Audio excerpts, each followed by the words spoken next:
All right, so welcome back, YouTube. So since I've been gone, I got a new PC and everything, and I wrote a book, and this is kind of what's in it. I'm actually starting from the end of the book, but we're just gonna kind of cover I'm gonna make a video covering each like section or idea rather, and kind of just breaking it down and sharing it on here.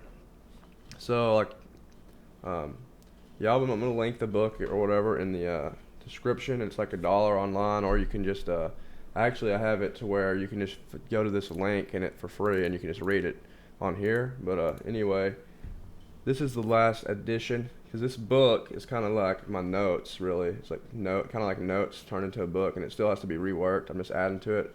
So I got like 204 pages, but I'm just gonna cover something like that came to me today, starting from the end here. So we're getting more recent insights or whatever. But anyway, like last night I had a dream and stuff, and I'm not gonna get into the dream too much. But when I woke up, the word ubiquitous like popped in my head, and I looked it up because I forgot what it meant. But this chapter is the ubiquitous mind, consciousness as a shared field. So ubiquitous means present everywhere. If you look it up, and that perfectly captures the deeper truth behind intuition, synchronicity, and the collective unconsciousness. So, most people treat the collective unconsciousness like some sort of a metaphor or an interesting psychological idea that's just on paper. But in reality, the real structure is it's far more literal. It's a non-local field of consciousness that every human mind is plugged into. It's not just mysticism. It aligns with Jungian psychology, the Vedas, modern panpsychism, and even cutting-edge consciousness research. It's the idea that consciousness is not just trapped inside an individual brain, but instead that the brain is more like a tuner or receiver, an interpreter of a larger, ever-present mind that exists beneath personal awareness. So when you can kind of think of this as a dream, like how when you're in a dream, you're actually within your mind, and there's that. So in your dream, you may think like, oh, here's my mind, but then you realize that you're actually in your mind, like a larger mind. In other words, kind of like a mind within a mind within a mind or whatever. And anyway, when consciousness is seen as a field rather than an individual bubble, a lot of strange phenomena suddenly make sense. So, for instance, two strangers who have a shared dream or appear in each other's dreams because they're tapping into the same underlying layer of the mind. A symbol, image, or insight can reach multiple people at once. Shared dreams, parallel inventions, and sudden global shifts in culture start to look like natural expressions of a shared psychic environment.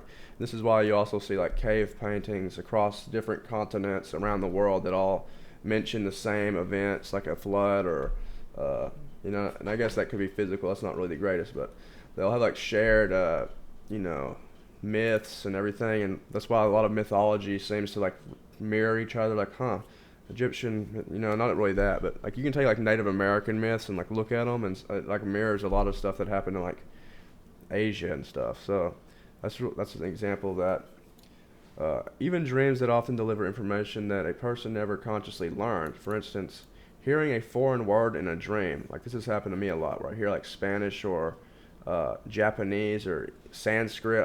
I'll have like different words pop in my head, and I'll look them up in the morning. Like when I wake up, I'll like, what does that word mean? And it'll literally mean something relevant.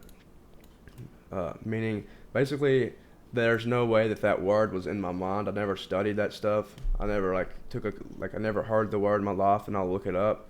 And that's like, so in other words, like a lot of like psychologists or scientifically minded people will say, oh, well, everything you dream about is just basically information that you absorb through your experience, and it's just stored in your unconscious mind where you forget about it. And then you dream, and it's like it comes back up into your awareness in a dream.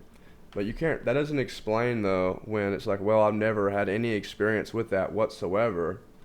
And I've never studied Sanskrit or learned it or anything like that, or Japanese, anything. Like I mean, it could be any language, something you don't even know, like a language that doesn't even like a language you don't even know exists, because there are so many different languages. And then it like makes, and that also explains like why people like when they go into comas and they wake up with new abilities, such as they call it what do they call it, attained savant syndrome or something like that. I can't remember exactly what it's called, but there's a lot of people who will go into a coma, wake up, and be able to speak a new language or have suddenly musical or artistic talents. They can play a guitar or piano like a genius, like Beethoven. So that's what they're doing when they're in that coma. They're slipping out of their individual mind and going into that, you could call it the Akashic field, the astral plane, whatever it may be called, another plane where you're basically slipping out of your individual mind into the larger mind, you could say. And there you can learn and be shown things that are outside of your own memory and mind. So the brain is really a filter rather than the origin of consciousness. Reducing or disrupting that filter can allow access to gifted state symbolic layers or information normally outside of a person's personal memory. In this view, individual minds aren't isolated, they're like antennas with different degrees of tuning clarity. So meditation, intuition, dreams, synchronicity, and even channeling are ways of accessing the deeper field. That's why channelers feel specific. They're tuning into the same frequency you are.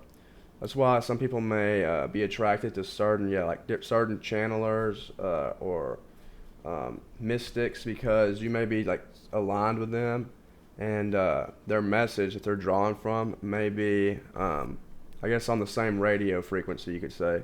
That's why some people who do that kind of stuff, like psychics and stuff, you like hear them and you're like, this ain't resonating with me. It's because they're on a different, may just not be for you.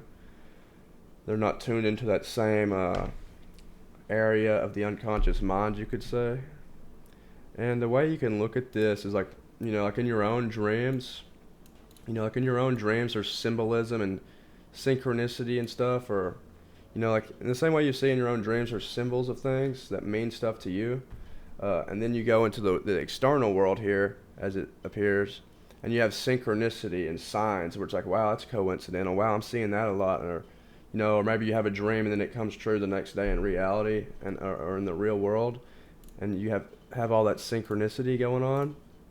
And what that is, if you understand, it's basically like the collective unconscious, what we're talking about, communicating with you. So in the same way, in a dream, like if you look at it from a Jungian lens, you can, analyze your subconscious contents.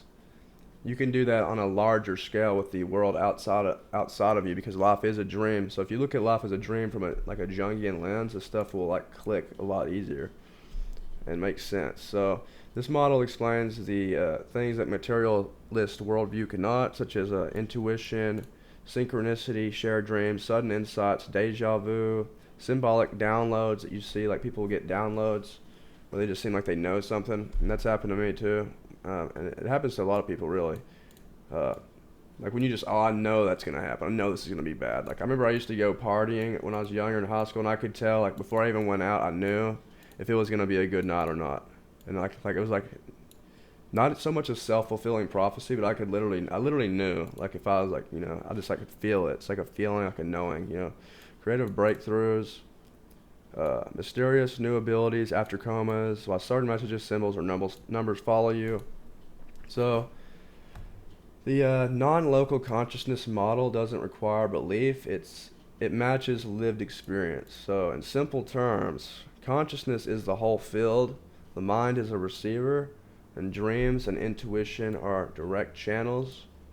So this is why relying too heavily on like external readers or channelers or psychics can feel like outsourcing your own connection. It's like ignoring someone who's directly beside you in order to read notes passed across the room. Or it's like that's where it can be dangerous going to psychics and stuff, like, or at least dependent on it and all that. Because you're basically, it's kind of like you have this, it's almost like you have your lover or something, like, or, you have a person right beside you, that knows everything, or God, because it's present everywhere. It's all, you're in your own mind, so everything is around you, and it's within you as well. So you can actually meditate and go in and reflect and speak directly to it. But when you go to like a psychic, especially, if you're not mindful with it. It's basically like you're outsourcing it's like someone in the same room with you, but instead of asking them a question, you get on your phone and look up go ask someone else what they're thinking, you know? So it can be kind of delusional. But that's what this video is going to be, is about, is how basically you see, like in psychological fields, like how they talk about the collective unconscious, and they would say things like, they kind of make it appear like it's yeah, the collective unconscious, everybody watched the Matrix movie, so now everybody who watched that movie is having shared dreams and psychosis or paranoia about being in you know, an illusion. And really, it's not just like people who watched that, or they saw this picture, and so they all have a shared memory that they all. No, it's like deeper than that. It's literally it's more literal, bro. It's like a actual unseen field that inspired the Matrix itself through that person who created it. And then, so it's not just the Matrix itself was inspired through this subconscious, unconscious collective. And that's where all art comes from, where artists also will say, oh, it just came to me. So if you can tap in to that, you can understand what I'm talking about. And a lot of artists will know what I'm talking about.